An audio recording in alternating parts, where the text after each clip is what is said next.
Yes, I've been ordering stickers, specifically ones for the switches. Much as I like Mike's handwriting, I think it needs something a little bit more classy. And yes, there are only 6 switches. I've just done various sizes just in case. Whole sheet only costs $10. Anyway, welcome back to the Stratosphere. Yes, it's an exciting weekend. We are bringing it home.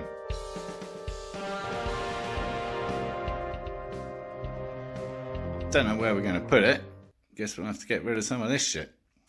So as usual, pre-delivery, if you like. I know I've driven it and tracked it and everything else. Anyway, there was a kind of final checklist of things that had to be done before I took it away from Mike and IDR. After that initial run-in and testing period, we've changed the oil, we've torqued down the heads, we've checked the timing belts, we've checked all the suspension bolts. Mike's even adjusted the door drop, specifically on the passenger side. It was kind of dropping maybe up to 10 mil, so not latching easily. All the protection panels have been put back in place in the engine bay and underneath. We'd left them off while we were testing stuff just for easy access. You sharper-eyed people noticed that. Oh no, it was Craig from Lister Bell that noticed that in the videos.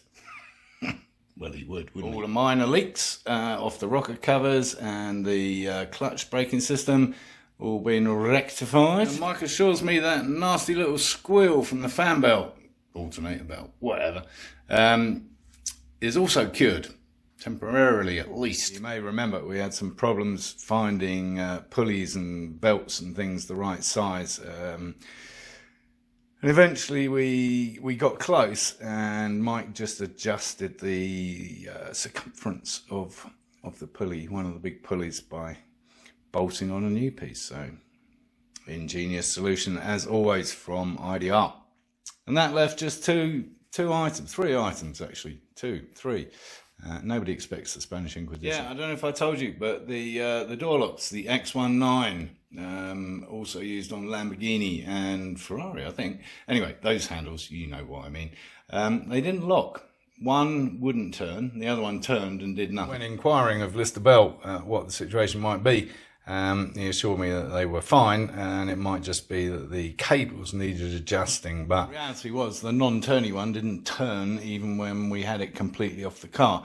So we decided to get some new ones. And the good news there for all my American friends is that they're readily available here in the States. There's 2 or 3 people that you can get them from just on eBay. I think MrFiat.com does them. Probably charges too much, but there you go. Anyway, I got some nice all black ones actually, no chrome involved whatsoever. They shipped on time and Mike has fitted them and they work, so that's good. So those other original Fiat X19 door handles will be winging their way back to you, Craig, at Lister Bell. Yes. Number 2 was the air conditioning and the supply of Freon, which apparently is scarce and has gone through the roof, much like gasoline. Anyway, Mike bit the bullet, bought some. I think he's installed it. We'll find out because it's going to be over 90 in Phoenix when I go pick the car up. If not, I shall just get very hot and have to go very fast to keep cool. And that brings us on to number 3. Speedometer. Still not working. Could be as simple as a faulty sender unit. Could be more complicated. Haven't really had time to sort it out. Don't really care. Good news is if I get stopped by the cops, my honest answer can be I have no idea how fast I was going. On a more real note, I happened to watch this chap who is LPH UK, who'd also just finished building a Lister Bell. Pretty much the same time actually, January this year, and noticed that on his first test drive, I don't think it was this video, I think it was another shorter one, that the only gauge that wasn't working on the dashboard was the speedometer. Interesting. So I left a comment and he came straight back to me with an answer, so thank you very much, really appreciate that. It may help in the long run, and I'm sure we can get it fixed. It's just really not that important, right? What I do know is that 2 to 2,500 revs in fifth equates to 75 miles an hour. Which is the speed limit on the interstate, and everywhere else doesn't really matter, right? So, enough waffling. Let's get to IDR and pick that damn car up. But first...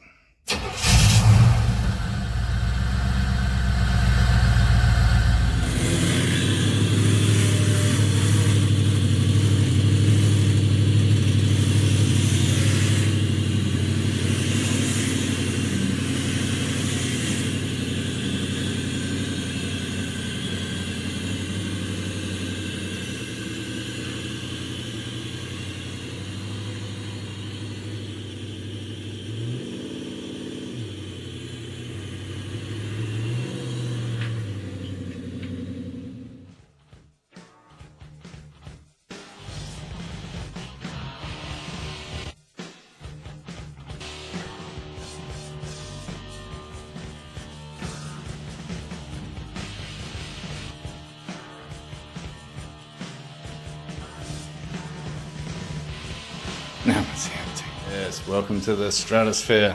All right, now we're ready. Hang on. Now we're ready. And excuse me if I'm a little emotional because I'm bringing it home this weekend, and that's pretty important to me. Lifetime dream come true.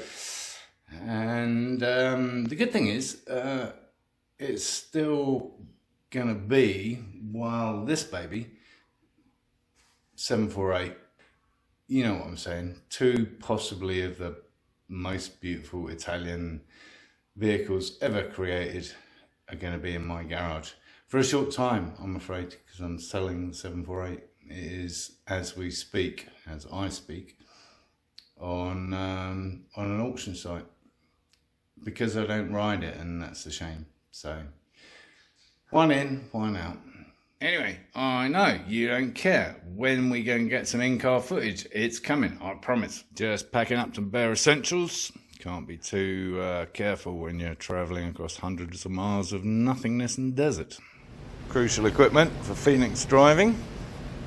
Hopefully we've got some AC. And it would be rude not to have a look at this while it's outside, which is very rare.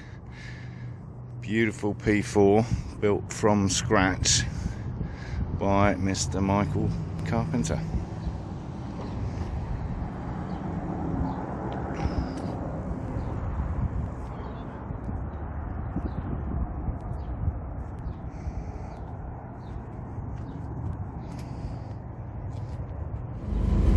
We are on our way home.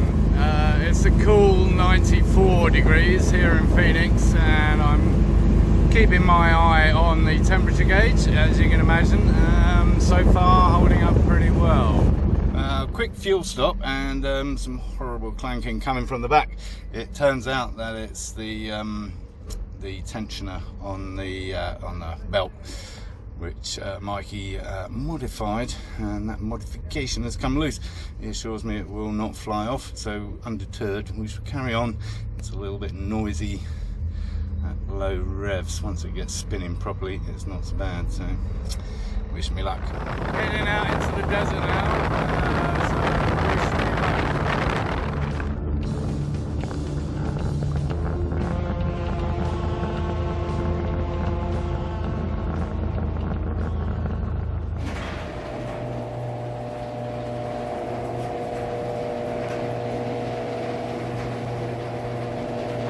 Yes, we made it. She is home, not without incident, as you know, but we got here. So she's home. Just to recap, the minor issue was the adjustment, modification that Mikey did to the tensioner on the alternator belt. It seems to have broken loose and be flapping around in the breeze. So it made some seriously horrible clunking noises, but we're all good, and it made it home. Temperature wise, it stayed pretty good throughout the trip. Water temp got hotter going up the hills. Oil temp got close to the red, but then it's only redlined at like 110, which is not that hot for oil, so I wasn't worried about that as long as the water temperature was in the right window, which it kind of was. So quite the little adventure, but we got it home. I'm very pleased. As you can see, got the right t-shirt on as well. Yeah. So, let's get it in the stratosphere.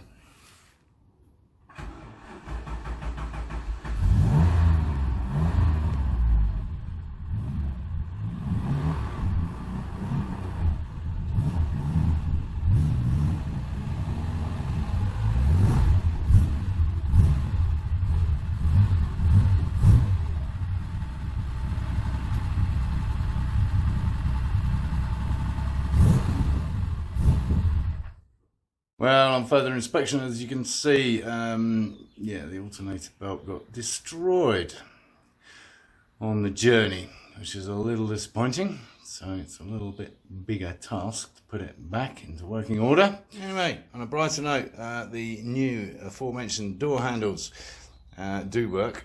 They do lock, apparently. I haven't tried that yet. What doesn't work is a window anymore. That's as far up as it goes. So something else has got discombobulated within the door panel, I'm guessing. Nobody tested that, did they? Yes, it's a miracle we made it home. Anyway, she's on life support now.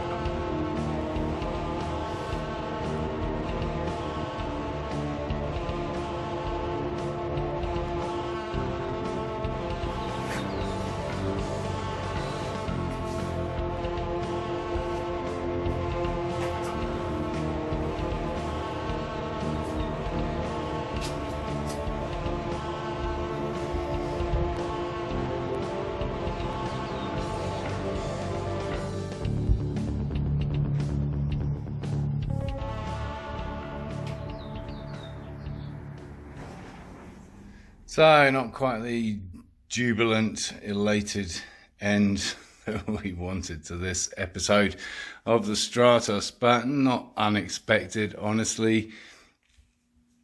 I have to say, if I look more dishevelled and more tired than normal, that's because I am. Yeah. So, yeah, I mean, obviously we had our trials and tribulations along the way, all of which Mike found a solution to. And that air scoop, if you're going to order one of these, do not order anything without the air scoop. That is a lifesaver. I mean, that just throws air at your face. Even if it's 95 degrees outside, just the breeze. So that's fantastic. Yes, the window doesn't shut properly. Now we fit the new door handles. So that's another bloody dilemma. So all in all, a little bit dejected at the end of this episode. But she's home, and that's half the problem, I think, because I think we're going to have to get it back to IDR somehow to fix some of this stuff. I don't know, maybe we can do it here. And that's part of the problem. It's the logistics. Yeah, you know, IDR's like 100 miles away. So did a 100-mile trip just. But now it's kind of non-functional, dysfunctional. And got to get it back there somehow, or not, or what. And of course the trailer's down there with the race car on it, because we haven't managed to pick that up. More logistics, because we need to drop the transmission out of that, and that's another story. And yeah, logistics, just the same as my bumper car that's in Pennsylvania, not Transylvania. And if you're not watching the bumper car world speed record series, then why not and get on it? I am going to set a new world speed record. Anyway, I digress. So she made it home, my dream car. Not quite all in one piece. Near enough. I mean, what are we talking, like 0.0 something of a percent. Frustrating nevertheless. And we will resume and keep you updated on the progress, but what a beauty, hey?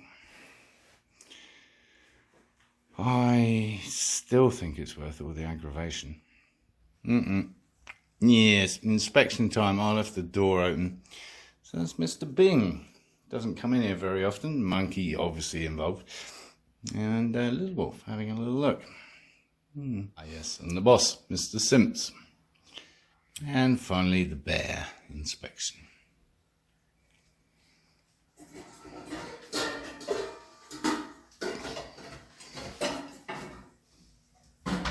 Monkey, no. And on those mixed feelings, I think we'll bring this episode to an end. I'm not sure if there was any in-car stuff or not yet. I haven't looked at it, but you'll know that by the time you see this, because if there was, I'll put it in. So thanks again for watching, as always. Do appreciate your support. If you liked any of it, give it a thumbs up.